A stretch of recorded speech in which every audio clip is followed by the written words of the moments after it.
গাজায় ইসরায়েলি সেনাদের ছেড়ে যাওয়া অবস্থানের আশপাশ থেকে সহায়তা যাচ্ছে বিভিন্ন সশস্ত্র গোষ্ঠীর কাছে। প্রমাণ হিসেবে সামাজিক যোগাযোগ মাধ্যমে ঘুরে বেড়াচ্ছে এমনই অসংখ্য ভিডিও। ব্রিটিশ সংবাদ মাধ্যম স্কাই নিউজের বিশ্লেষণে জানা যায়, ইসরায়েলি দখলদার বাহিনীর খালি করে যাওয়া চৌকি থেকে 400 মিটারের মধ্যে অবস্থান এই এলাকার, যেখান থেকে পানি, খাবার আর জ্বালানির মজুত নিয়ে পিক আপ ট্রাকের বহর বেরোচ্ছে। আশরাফ আল মানসির নেতৃত্বে গাজার স্থানীয় একদল মিলিশিয়া নিয়ে যাচ্ছে এসব পণ্য। হামাস বিরোধী সক্রিয় 4 মিলিশিয়া বাহিনীর একটি এই আল মানসি গোষ্ঠী। 4টি গোষ্ঠী ইসরায়েল নিয়ন্ত্রিত এবং গাজার ভেতরে তৎপর। এর আগে প্রকাশিত দুটি ভিডিওতেও এই একই পথে ট্রাকের বহর শনাক্ত হয়। দুটি ভিডিওতেই দেখা যায় ইসরায়েল দখলকৃত এলাকার ভেতর থেকে ট্রাক বের হতে। একটি ভিডিও ক্লিপে ট্রাকে অন্যান্য পণ্যের সাথে ইসরায়েলি জ্বালানি সরবরাহকারী প্রতিষ্ঠান SOS এনার্জির নাম লেখা জেরিক্যান দেখা গেছে। পণ্য বোঝাইয়ের সঠিক সময় ভিডিও থেকে বোঝার উপায় নেই। তবে ইসরায়েলি অবকাঠামোর এত কাছে এ ঘটনা বলেই অনিবার্য হয়ে উঠেছে তদন্ত, কারণ ঘটনা এটুকুতেই সীমাবদ্ধ নয়। এর আগে গাজার দক্ষিণে একই ধরনের কিছু গোষ্ঠী ইসরায়েলের দেয়া অস্ত্র, তহবিল আর অন্যান্য সহায়তা নিচ্ছে বলে খবর ছড়িয়েছিল।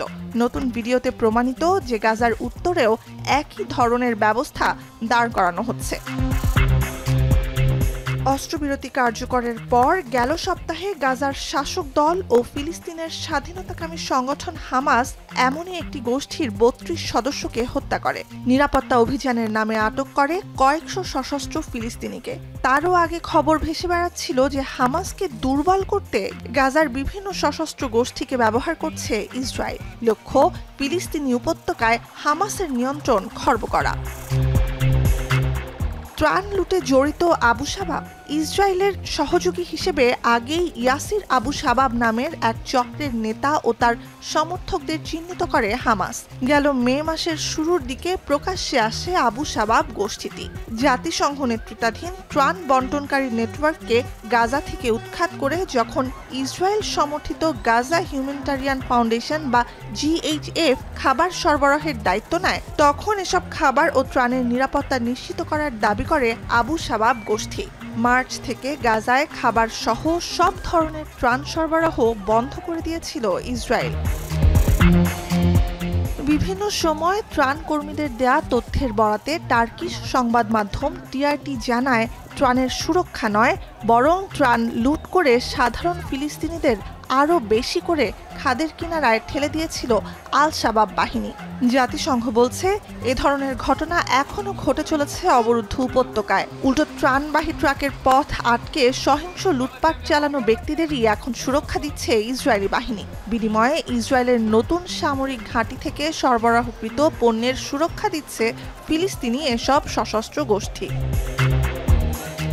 কাতার ভিত্তিক সংবাদ মাধ্যম আল জাজিরার খবর, স্ট্রাইক ফোর্স এগেইনস্ট টেরর নামের আরেকটি সশস্ত্র চক্রকেও মদদ দিয়ে যাচ্ছে ইসরায়েল। চক্রটির নেতা হুসাম আল আসতালের সম্পৃক্ততা পাওয়া যায় গাজার প্রভাবশালী আল মাজিদা গোত্রের সাথে। ইসরায়েলি বিভিন্ন সংবাদ মাধ্যমের প্রতিবেদন থেকে জানা যায়, অস্ত্রবিরতি কার্যকরের কদিন আগেই অক্টোবর মাসের শুরুতে হামাস যোদ্ধাদের সাথে সংঘাতে জড়ায় চক্রটি। লাখো ফিলিস্তিনিকে অভুক্ত রাখা ইসরায়েলি খাবার, অর্থ, অস্ত্র তুলে দিচ্ছে বিভিন্ন সশস্ত্র ফিলিস্তিনি গোষ্ঠীর হাতে।